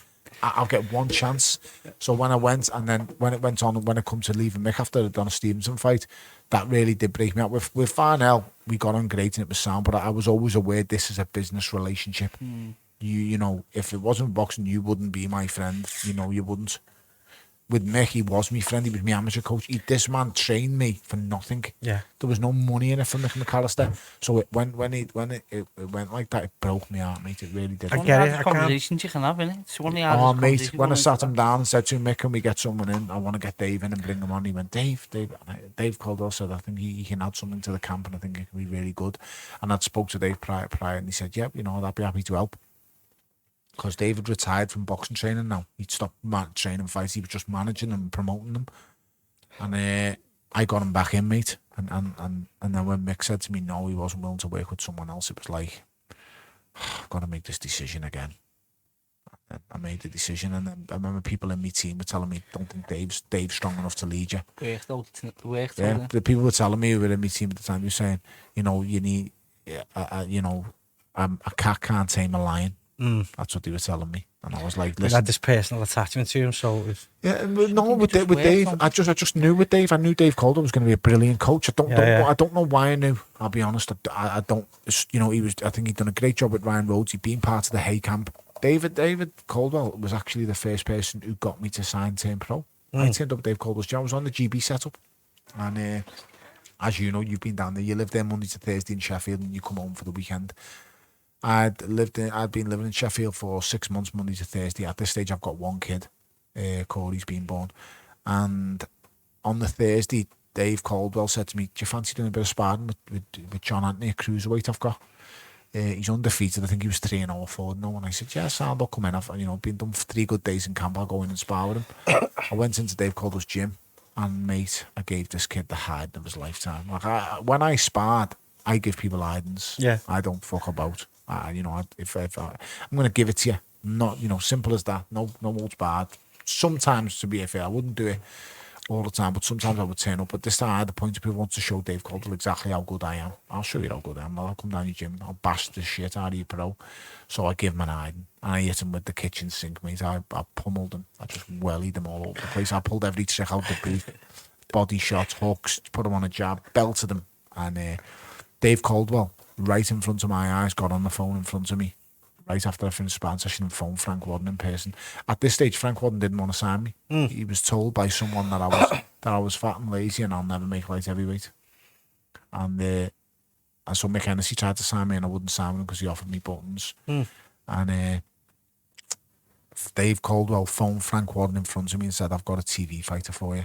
What do you mean? That I've never heard that saying before then. And it must have got Frank's ears pricked up, and he went, who? And he went, Tony Bellew, and he went, the Scouse kid. He said, yeah, I've heard that he's lazy though, and he won't make weight. And he went, Frank, he's just come in my gym and took apart to see a proper professional, and he's an amateur boxer, and he took him apart. That was the moment. That was on the Thursday. On the Monday, I went to Frank Wadden's office for a meeting, and he gave me a fair few quid to sign papers with him in professional, and I was turned pro. Wow. It just went on and on. Just that little opportunity, wasn't it? Crazy, just turned up at Dave's gym and that's what we made skimmed over there. So, well, I would say your best wins, the David Day fight. Yeah, it is. Yeah, some people say them. I mean, I like the Maccabi fight as the be all and end all, but I understand what people say. I was wrote off. I was still an underdog in the Maccabi fight. Maccabi was the favourite, quite big in the world title fight. He's gone on to prove how good of a fighter. Yeah, he's a world champion now, mate. He's one of the best in the division, and he'll take some beating Maccabi, believe you me. So. But yeah, I understand why people say the David A fight's my best fight, because I was such a big underdog. No one thought I could win. He looks like an Adonis. I look like Mr. Soft. I was bouncing around the living room, screaming, fucking screaming. You know what I mean? Fucking unbelievable. That was like a Rocky fight. That was fucking. I was actually shouting, finish him like in Mortal Kombat. It was brilliant. It wasn't even like it was a boxing fight, obviously, but it was more. It was just, I don't know. It was fucking mad, boss. mate. It was mad. It was a good time. Make no mistake, me fighting David. You've got to remember I'd sparred with David when I just won my first ABA title. He got me and David Price into spar with him in the Solly, and he paid. I couldn't believe someone was paying me £100 a day to punch him in the face. Yeah. Little did I know I was going to be paying people hundreds of pounds a day to start punching me in the face later on in my career. But yeah, it's mad, mate. It worked out all right in the end. You know, I've got so much respect for David for giving me the opportunity. Don't get me wrong. He fought me because he thought I was an easy touch. He thought I was a nice, easy touch, and then all of it was done for him to fight Joshua after tanking him. Everything was done. Everything was on it. It was all set for him to fight Joshua, and then I just fucked it up and bashed him. You can see it in his eyes, can't you? Like David A's eyes, I fucked it here. I fucked it here. And then he had to do the rematch and then blew it again, and he had everything set. But yeah, mate, listen, fair play. He's probably one of the bravest fights I've ever fought. To fight on the way he did, mate, in that first fight with a snapped Achilles tendon is serious. Yeah, bollocks, of course, yeah. Serious bollocks.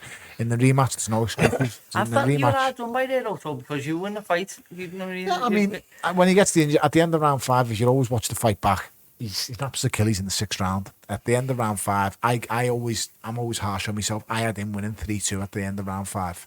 Now, that's my harshest. Now, you can't give me any worse than that, because that's me scoring it, and I will always go bad against myself. At the end of round 5, I stand in the middle of the ring and I say, your ass is finished. You're blowing out your ass. You're mine now. And just watch the fight back. Look at the end of round 5. You're blowing out your ass. Then he comes out in round 6 and blows his Achilles. It only happens to me. So, yeah, it's mad, mate. But then I was so happy to set the record straight in the rematches. Among turmoil in my personal life and what went on, and losing my brother-in-law and my wife just going through the worst, most horrible thing that's ever happened to me. That was, you know, the rematch set the record straight, because everyone was adamant on Tony Bellew fucking couldn't beat David A. Couldn't lace David A's boots. He only beat him because he had one leg. Yeah. I heard that for a full year, because I fought David A at the first fight on May the 5th, and then I had to wait till the following year, March the 4th, to rematch him. So, you know, it's a long, long time, mate. It's a long time. One man on your mind, isn't it? Yeah, it was. As I say, it was one man on my mind for all them months until we lost our brother. So, you know, then that played a massive part in you know, the worst thing in our lives, and my wife as well, and her sister and her mother and his brothers. I feel for every day, and his father. So, you know, that heartbreaking, and his children. But yeah, that rematch, no questions. There's no questions left to ask, because he's fit. He knows how good. After the fight, he now knows how good I am. On the first fight, he underestimates me. He thinks I'm shite. He thinks I'm a lucky world champion. He thinks I can't punch. He thinks I'm not quick. He thinks I'm not slick. In the rematch, he knows what he's faced. He's not underestimating me now. I'm seeing the best David A. And everyone always says, you beat a washed-up David A. And they still say it now. Well, no one was saying he was washed up when he smashed the life out of them 2 heavyweights in his first 2 fights back. All as I heard was no one wants to fight him. Yeah, no, he was impressive. No heavyweight wants to touch him. So, you know, to see the way all the heavyweights are calling him out now, like, you got to remember, the last fight that he looked spectacular in was Derek Chisora, stopping D, who's a close friend of mine. Then he has his hiatus. After the Klitschko fight, he goes missing for a long time. But then when he comes back, all of a sudden he's gained 2 stone of pure muscle. He looks like the fucking Hulk, and he's knocking out these heavyweights, mate. He's starching them. And then this little fat cruiserweight is piped up with his mouth, who's world champion, and is saying he'll tank him. And I could see the parallels. Just everyone wants to just see me get knocked out. Yeah. Because I'd caused this man. I didn't want to fight BJ Flores, by the way, in my first world title defense. I thought he was a tit. But I said I'd fight him on one condition, and one condition only. David A was commentating ringside. Sky got him ringside, so did Eddie Hearn. Eddie Hearn didn't know why I wanted David A ringside. I did, because I wanted to fight him. And I was going to make the world want to see me fight him. So by causing mayhem right after that's the only fight in my whole career I've gone into the ring with an agenda. Yeah. I've never ever gone into the ring before or after. What a good TV fight. That's it, isn't it? I've never ever gone into the boxing ring for a fight and been thinking about anything else but the man in front of me. But when I fought BJ Flores, all I was thinking about was the murder I was going to cause with David. No, that's brilliant. That's genius as well, isn't it? In front of the Sky cameras. And I went in, I kicked the Toblerone at him, and the world, the media, social media exploded. David A's going to kill Tony, but he's got to do him. The cheeky bastards just kicked the Toblerone at him. He jumped out the ring saying he's going to do this. I'm not saying it to acting, it's not, but I'm playing the villain. Yeah, you play the blinds all the way through your career. I'm glad now so that you do the media and stuff like that, because people get to see the real version of you that people know you, but you play the blinds. It only happened, mate, through the David A fight that people see me, because all my life I've been put down as the loudmouth Scouse prick and someone who's just obnoxious, and he's fucking, all he does is say this, say that, all he does is swear, which I'm trying to do less, but I'm failing, as you can see. But I've just been put down as a loudmouth Scouser. And that's all I've been put down as, a villain and a thug and this, whatever have you. It's only when they come into and see me, like when they done the behind the scenes for the hay fights, that they really did see me. Bit of an insight to you. They don't get me wrong, they see me before Goodison Park, to be fair, and they seen the build up in the Nathan Cleverly rematch, but they forgot about the build up in the Nathan Cleverly rematch, because all the great feedback that I got before the Cleverly fight happened, the rematch, it was like, wow, we didn't know Tony Bellew had the fan, we didn't know that's the reason he fights, we didn't know that's why he does this, that's why he does that. Then the fight was terrible, so everyone forgot about what they'd seen, but it rejigged the mind and reminded them in the Maccabi build-up, they'd seen me dream, they'd seen me, I'm an Everton fan going all them games. I wasn't just turning an Everton fan overnight, I'd had season tickets, I'd gone to the games, I've been at the Wimbledons, the Coventry games, all the major moments in my lifetime, so they'd seen that. And then for the hay fight, the intense levels of the media rises 20% extra. Now your box office, when you're on box office, it's no holds barred. It's every nothing's off the chart, mate. You open up and you show them your life. Yeah. So they came to Sheffield and lived with me in Sheffield for a week. The media team, the Sky team, they videoed everything, they seen it, and what they videoed, they just showed you guys, and you seeing what I'm doing it for. You see me travelling back and forth to Rotherham, Sheffield. At Skyman would come in the car on the drive with me. They would see me living out of Tupperware tubs and boxes. They would see me just in the room of a night on my own, just me, my iPad and the microwave for 3 months on end. Non-stop, just there, back and forth, Sheffield back, and it's a long ass drive, mate. And when you're doing that 4 times a week, or I'd be in Sheffield Monday, Tuesday, Thursday, Friday, but then the other times, sometimes I go away, do a bit of camp here, do a bit of camp there. All that you're focusing on is the fight. Your family doesn't matter. That's why I say to you, I've been so selfish, and then they seen that, and as I say, it made me profile and made the way I was looked at changed through them David A fights and opening up to the public. I mean, I'm still kind of hated because I'm a Scouser, and because I open my mouth too much and I'll say things that people shouldn't really say or don't want to hear. But I'm never going to change that. Yeah, but people like that as well. Yeah. You'll get people who are drawn to you for being like that and being honest and saying it how it is. As I say, sometimes I say things that I regret. Sometimes I say the wrong thing. Sometimes I open my mouth and speak before I think. And I regret some of the things I say, but can I honestly hand on that, say I meant it when I said it? Yeah. And if I do, then I might have got it wrong, but do you know what? So does everyone at times. And I'm happy to own up to it. Sometimes when I get it wrong, I get it wrong. It's like I live out a clip that goes on forever. Me saying David Price is the heir to the Klitschko throne. And that just gets played every time. So when Tony Bellew makes a prediction on a fight, someone just comes on social media and puts David Price, the heir to the Klitschko throne, just puts that on. I'm like, I thought he was at the time. What can you do? And he could have been. Yeah. He should have been, to be honest, in my opinion, because he's good enough. He's got every ability. He's got every bit of talent.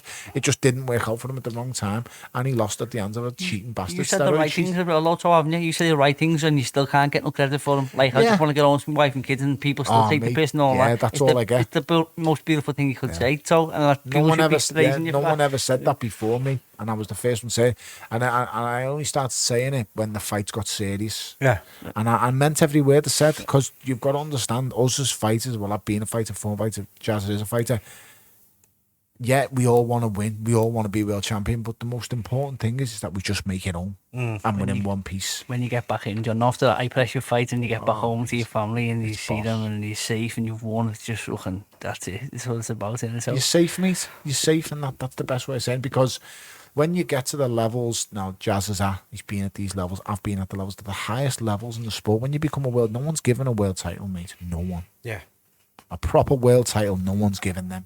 You've got to fight the best guys out there, and you've got to fight the, other world champions, or you've got to fight a guy who's ranked more. No one's becoming the #1 ranked fighter in a weight class, and he's not shit Without the graft, and he's without the graft, mate. So when you fight them, when you become world champion, then when you make defenses or face other former world champions, you're in at this level where they're so good that, like, I go into the ring and I face Makabu. He's quicker than me. Does he punch harder? Possibly. You know, it's really close on that front. You know, he does things better than me. David A, he's faster than me. He's stronger than me.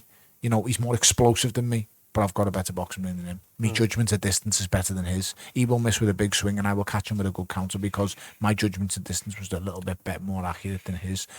Different things, and when you're at that level, you find fighters, they are better than you at some things, but you have to work on what you're good at and your strengths. You're all different strengths. Yeah, identify his weaknesses and identify your strengths and make your strengths work against his weaknesses, while also taking into account his strengths and trying to counteract them. It's violent chess. That's what boxing is, in a way. It's like trump cards, isn't it? Do you know what I mean? People have got different strengths and what have you. It's mad, and you have to go into a fight knowing, especially at world level, I'm getting it here. Yeah. There's no two ways about it. I'm getting it, but I've got to figure out a way and navigate my way through this contest of I don't need to get it too much, and I've got to be careful about the way I'm doing it and how I'm going to get him.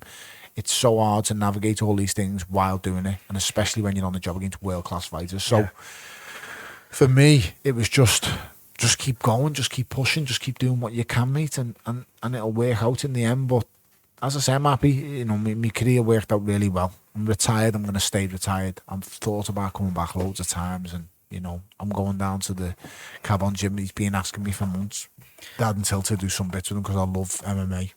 And why do you think I get into MMA? no, I love MMA. I've always done bits of wrestling all my life. Yeah. You know, I've always wrestled and done things like that. So and grappled, but I'd always loved to fight in a cage. But I'm not going to do it. But I'd have always loved to. Might just do it as a bit of a hobby then, just to keep fit. I'm staying fit a few times a week, and I'm in all right shape now. But yeah, I'm going to just try and look at other things, and then ultimately, my main goal is helping fighters like Jazz, stop them getting robbed, stop them getting ripped off, teach them the things that I've learned through the game. Because you know what's mad? When I was coming through, no one taught me nothing. I had to learn it myself. Yeah, I get that. Boxing's not a play. You know what's mad? And it's sad that boxers don't teach other boxers these things. So you can put that all into layman's terms, sort of like Jazz. Business. Yeah, well, listen, I needed to teach it to me in layman's terms, but Yeah. I can now explain it in a way that it's easy to do. So, you know, setting things up, making sure Jazz can look at things financially and understands the implications of what he's got to do, what he needs, what he's got to get to, his house, his family, looking after them, putting in place if anything ever happens to him. Yeah. Because don't be so naive to think that I would go in a ring, and as I've said before, what we're talking about, we've kind of gone off the topic of, I would just say I want to get home safe to my wife and kids. But I would say that because I was at that level where there was a chance I knew I wasn't. And believe you me, I'm not proud of saying this, and I don't say it lightheartedly. I would die in a ring before I quit, mate. And that is embarrassing to say that when you've got 4 kids. Just go into the ring with that fear, like. But that's what I would do. I would die before I quit. When I leave the house and give the kids me cuddle, I think about, will I see them again? Because of what you paid for. You see, now people will slate us for saying this and agreeing with this, and I get it all the time. Social media, you know, fighters, you know, the Daniel Dubois incident most recently. I'm not having a dig at the lad personally. I just can't do what he's done. I can't do it, and that's probably to my detriment, and it is because of fighters like me that we sometimes don't make it home, but. That's the difference of why I've become a world champion. He might still be able to become a world champion with that mentality that he's got because he's that gifted, but I couldn't have. Because if I've had my nose broke umpteen times, I've broke my hands upteen times, I've been dropped upteen times, I've been cut with gashes over my face a few times, and every time these things have come up, I've had to get up and carry on fighting. You know, people got, and I'm sick of hearing this, the orbital soccer of the eye soccer of the thing and that. Mate, I've had me both eyes closed in a European title fight, and the fella's knocking fuck out of my face. I've been hit with a left hook, and I've had a 20-stitch gash above my eye, and had to fight 9 rounds. I mean, no one can ever say nothing to me and say, because all I'm doing is I'm telling you that through my own experiences, what I'm willing to do, and there's nothing that can touch that. By just saying to people, well, as I said, on social media that you see these days, you get people say this and say that. But as I said, I can say them things because when I've fought for 9 rounds with that above my eye. Let's have a look at that. So no one can tell me that I'm not willing to put my life on the line I've had that job where my jaw's just swinging on my face, hanging off, broken off. And you want to fight on? I know I'm going out for the next round.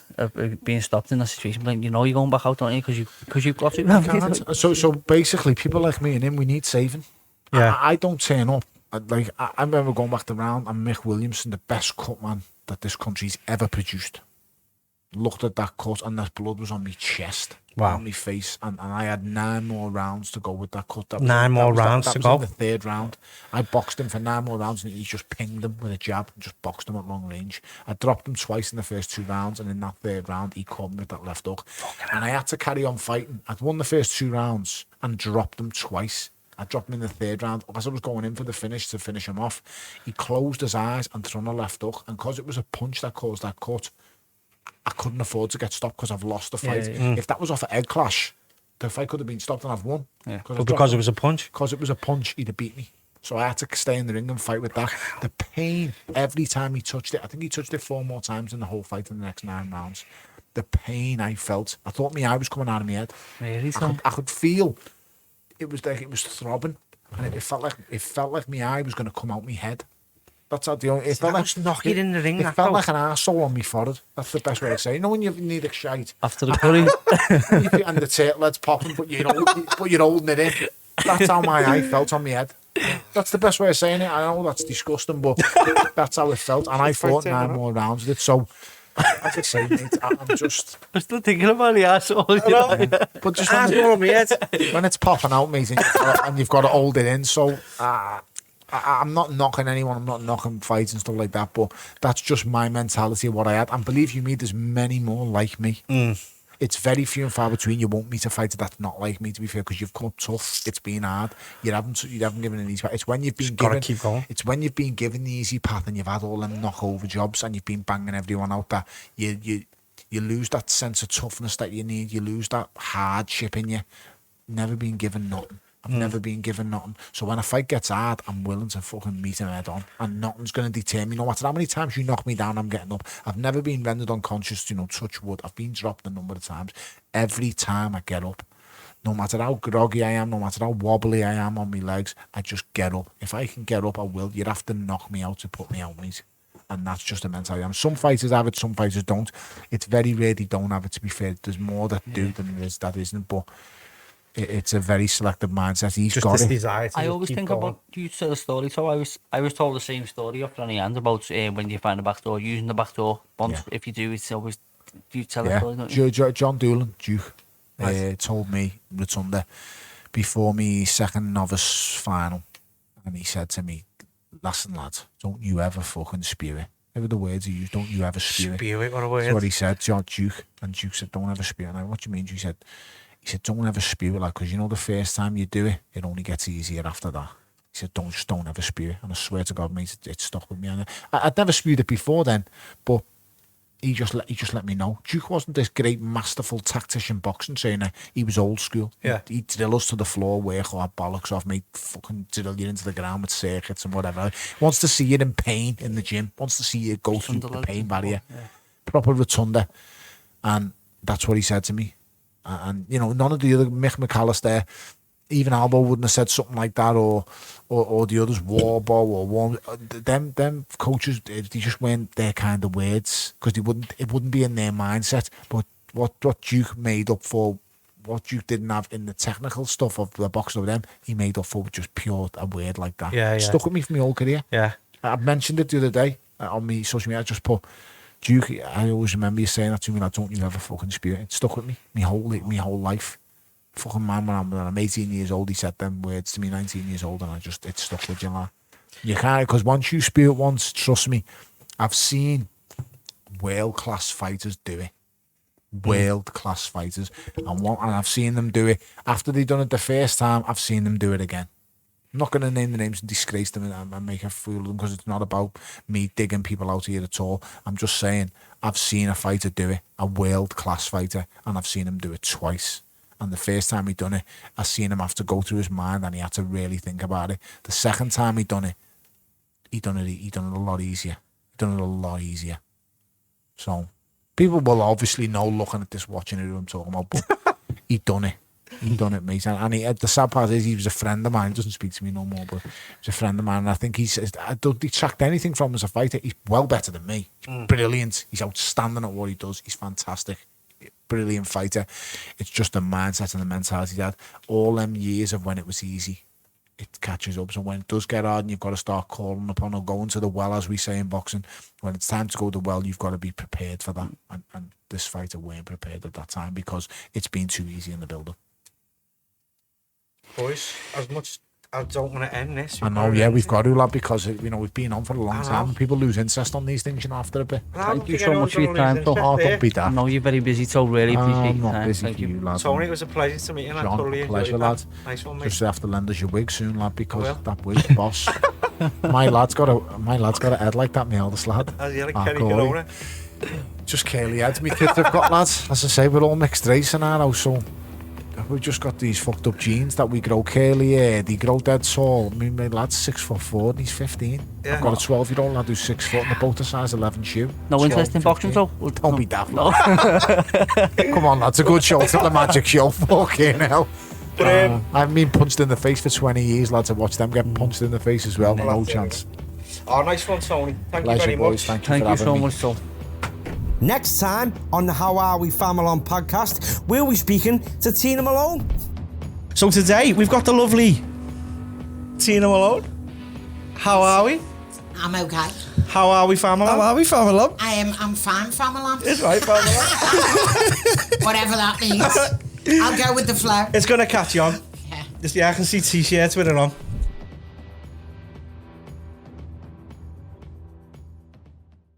Faster Car Finance provide a smooth, hassle-free way for you to apply for car finance and to get the vehicle of your choice. Whether you have good or bad credit, no deposit is required. A decision is reached within minutes, and one of our dedicated finance advisors will be available to discuss your requirements. Apply now at www.fastercarfinance.co.uk.